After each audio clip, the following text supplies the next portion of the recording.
Um, just give me a good physical description of best you can about how old he is and what he looks like.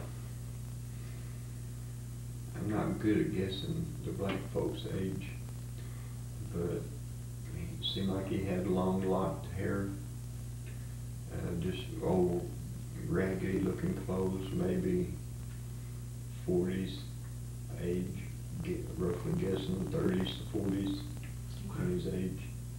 Okay. But we noticed him. I noticed especially because we're focused on Robin Hood. He's coming from that area, but he's noticeable, and that image sticks in your brain. But we spend the rest of the morning after daylight. We go to the school, see if they show up at school.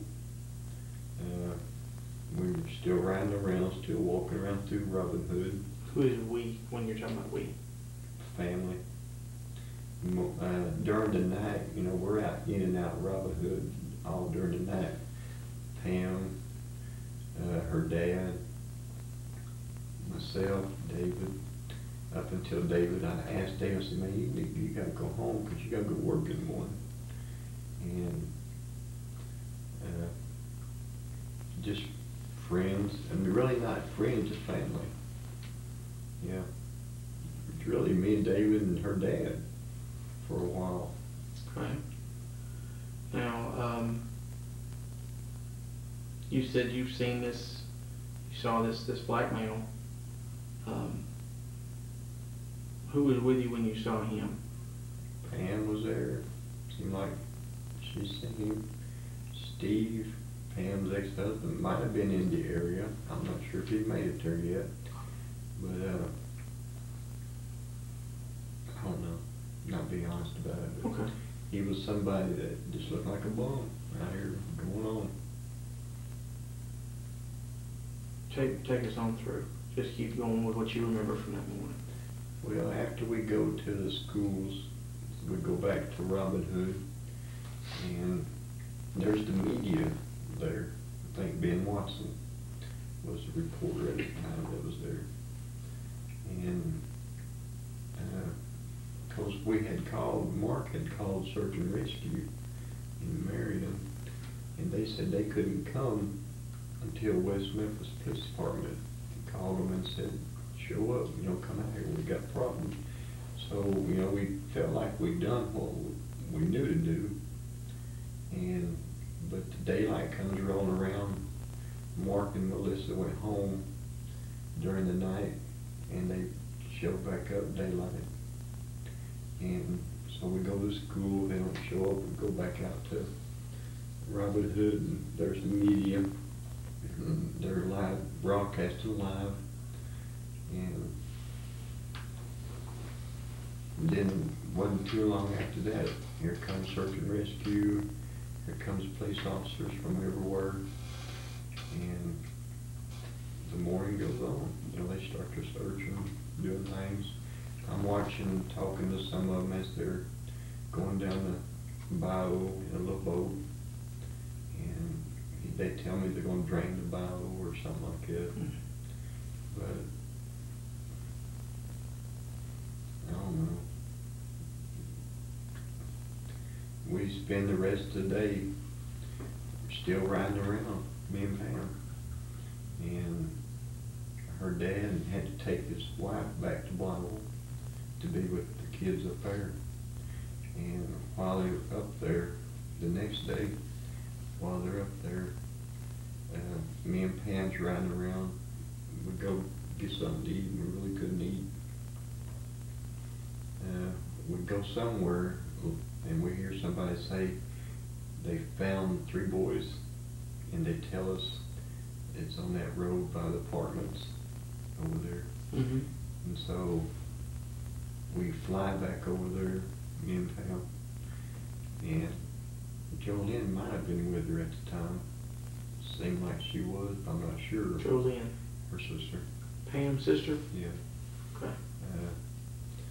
But seemed like she might have been, don't quote me on that, but we get back over there and we see the crime scene tape up there, and we don't know what's going on, but there's a lot of people there. We park our vehicle, and we get out and we start running up to the tape, and Pam faints. And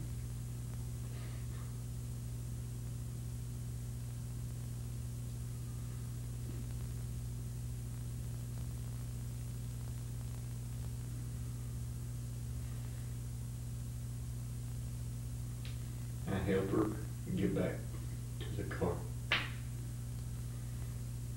And I go up to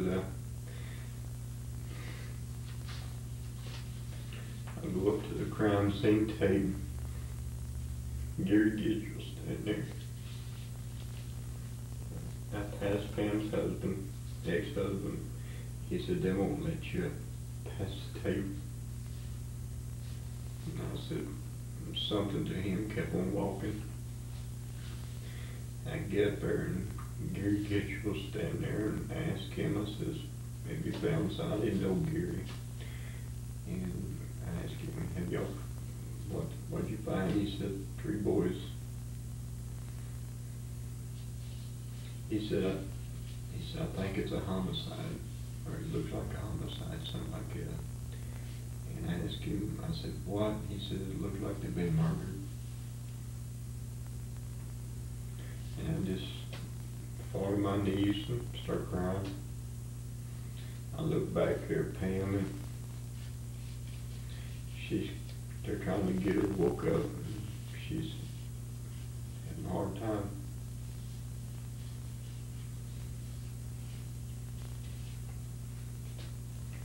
I don't know.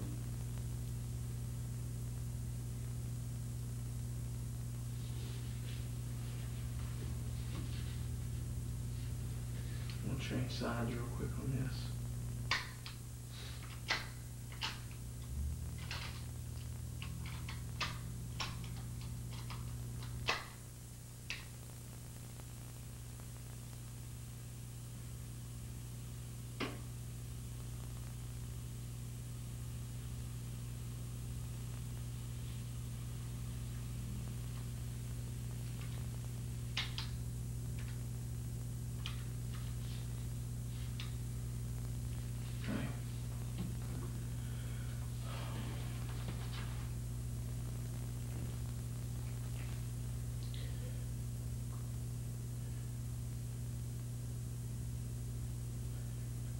So you talked to Gary Gidgel.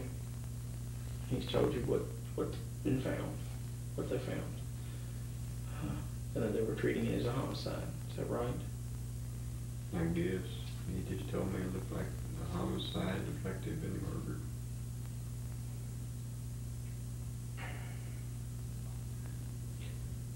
Did you hear anything? Were there a lot of people around there at that time? There was. Did you hear anybody saying anything about it? Any rumors circulating at that time that you remember hearing? No. How long did you stay there? Did you stay there a while, or did you try to get Pam out of there, or what did you do? Try to get Pam back to the house. Yeah, 'cause she fainted, and we got her back to the car, and then back to the house later. I don't know how long we was there.